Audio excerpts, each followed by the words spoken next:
Hello and welcome to today's video. So as promised, I'm going to be sharing with you my lumbar disc herniation rehab process. Like I mentioned in the previous video, if you haven't seen it, go and check out the part 1 to this series. Most of the exercises I've used for my rehab have been courtesy of Dr. Stuart McGill and have come from this particular book, which I highly recommend.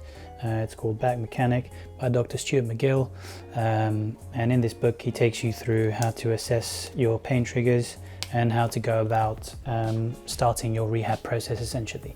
So not all of the exercises in this video are from that book, but the majority are. So I will make sure to mention which ones I have gotten from Dr. Stuart McGill and which ones I have come across on my research into lumbar herniation rehab. Mine in particular is between vertebrae L4 and L5. So stay tuned and I will take you through my rehab process.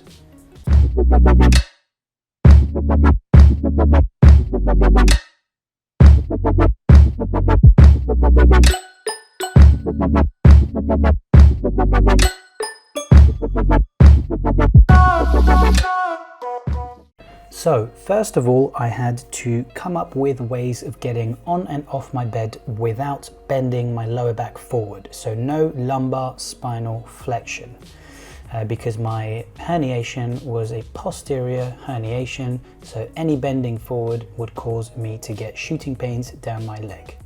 Now I could only sleep on my sides as well with my legs bent at 90 degrees because sleeping on my back caused me to ever so slightly flex my back because of my lumbar sinking into the mattress, and it would send shooting pains down my leg. So this is the position that I had to sleep in, but certain people might be able to sleep on their backs. So as you can see here, all of these movements avoid the bending of the lower back. I'm using my arms and I'm making sure to keep the natural lordotic curve of my lumbar spine. So the lumbar spine has a natural curve, and as I'm kneeling and getting down here, I'm being very careful not to flex that spine forward. So drop that leg to the side, and here is how I could get to my sleeping position. Now, for some of you that would prefer or that are able to sleep on their backs, the beginning of the get up is exactly the same. You're being really careful to hinge at your hip here again without folding your lower back. You're dropping one leg, using your arms to lower your body, and then whipping that arm around, and then you're going to carefully roll yourself onto your back, trying to counterbalance yourself with that top leg. You are trying also your best not to twist at your pelvis. So as you can see here, my pelvis and my spine are remaining aligned, and I'm not having the pelvis turn first and then the spine turn second. I'm trying to keep my torso, rib cage, pelvis and spine as one unit, because you don't want to create twisting forces in your spine, especially when you have a herniated disc. So hinging down, walking my hands out, dropping that one leg, using my arms to lower my body, keeping that spine neutral. And then as you can see here, my pelvis and upper body move as one unit. I am not turning either body part first. Now, this getup is in Dr. Stuart McGill's book, Back Mechanic, but I essentially had to come up with it on the fly as I returned from Dubai, as I didn't have the book yet, but it's pretty much identical to the version that I'm showing you now. So the next exercise I haven't seen in the 6th edition of McGill's book yet, although I haven't had the time to sift through it all, so it might be in there somewhere. In any case, the Mackenzie backbend, as this exercise is known, is highly recommended by physios if you have a posterior disc herniation. So I got onto doing this one immediately. So you're going to lie down on the floor on your stomach, and from there you're going to ever so slightly extend your spine using your arms to help you. You must be very progressive with the Mackenzie backbends. You don't want to start yanking, pulling and using your back muscles immediately. Now I started to do these with my forearms on the floor only because I couldn't extend my back very much at all, and I did these for about, I think, 7 to 10 days before I was able to sort of post up a little bit higher with my hands and extend my back more, as you can see me progressing here. So you're not going to progress this much inside of one set. These progressions took me pretty much 3 weeks to get to the point that you are seeing now. So every 7 to 8 days I was sort of lifting and extending my back a little bit more. It was a very progressive process. Do not try to lift and extend your spine this much on the first week or very soon after you feel you've herniated or bulged your disc. Now the extension is useful because it promotes the pushing back and closing of the disc on the posterior side. That's why it's a recommended exercise. Now I kept the volume for these very simple. I was doing 3 sets of 10 reps and I was trying to do them at least 3 times a day, if not more. The next exercise that is quite highly recommended, this is in McGill's Big 3. So there are 3 spine hygiene exercises and this following one called the Birddog is one of them.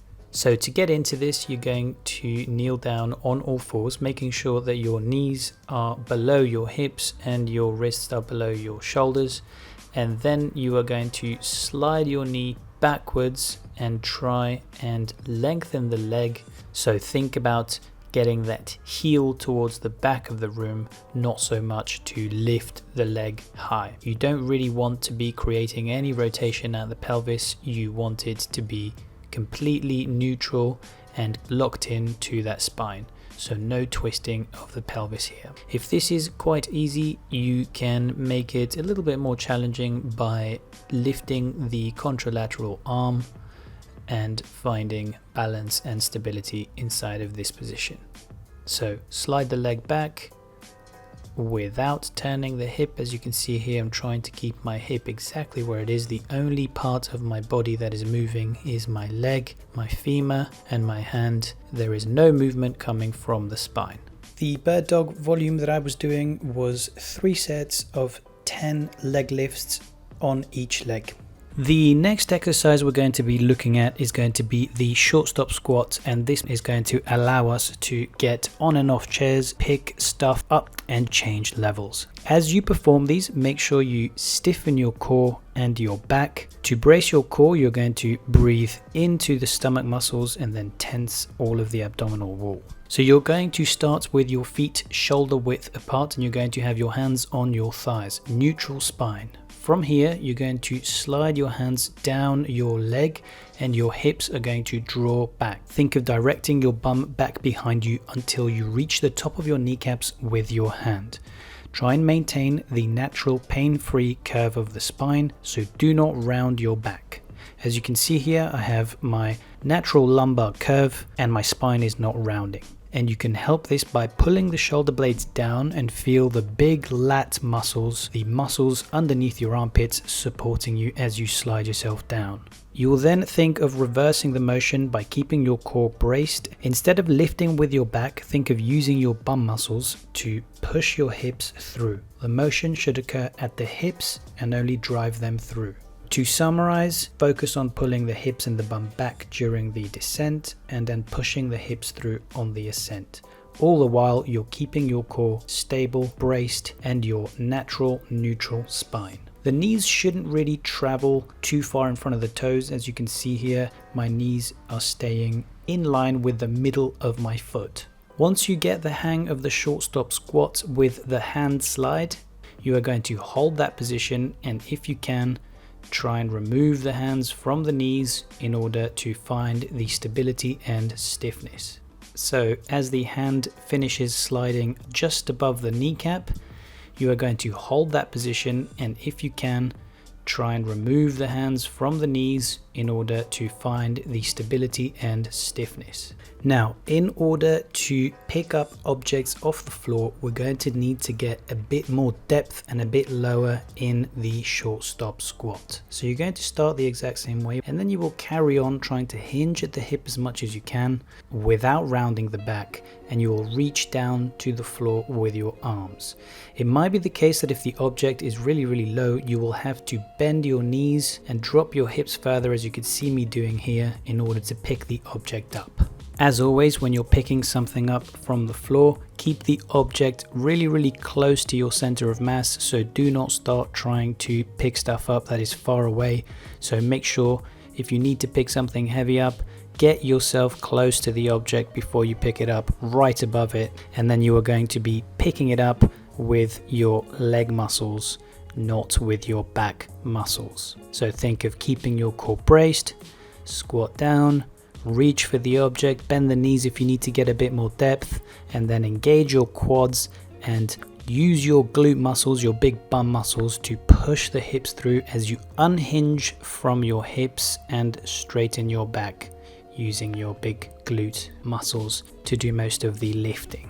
You must be able to perform this basic movement pattern well in order to stay out of the pain zone and perform the squat properly. This will help in your recovery, and if you program this movement pattern into your head, you will just be able to perform it without having to overthink about it in the long run. The side plank is another really important exercise that's going to teach you how to create tension in your core, and it's also going to help with your spine, pelvis, shoulder alignment. You can kneel down using the technique we went through at the beginning of the video. From there, you're going to make sure your shoulder is right above the elbow and that your hips and spine don't have any twist or sideways curves. So you will have to use your oblique and core muscles here to create that nice straight side plank position. Make sure you have the top leg in front of the back leg, because as you do your roll, you are going to need to have the front leg in front in order to roll into your plank position. A good amount of time to hold the plank position will be sets of 30 seconds, and then you can incorporate a roll, hold the front plank position for 30 seconds, and then do a roll to the other side and hold that for 30 seconds. That would be a good benchmark. Alternatively, you can just lower the time in the single side plank, front plank to 10 seconds. As you start to roll, make sure that the pelvis does not turn and start the motion first. Make sure that your pelvis, spine and shoulders are moving as one unit. You do not want to lead the movement from the shoulders and start creating twists in your spine, so make sure you lock that all in. Spine is locked into the pelvis and the shoulders, and as you can see, all of these structures are moving essentially as one unit. So to summarize, the volume is 30 seconds side plank, 30 seconds front plank, 30 seconds other side. If that's too much, just do 10-second increments in each position. And that is all I've got for you guys today.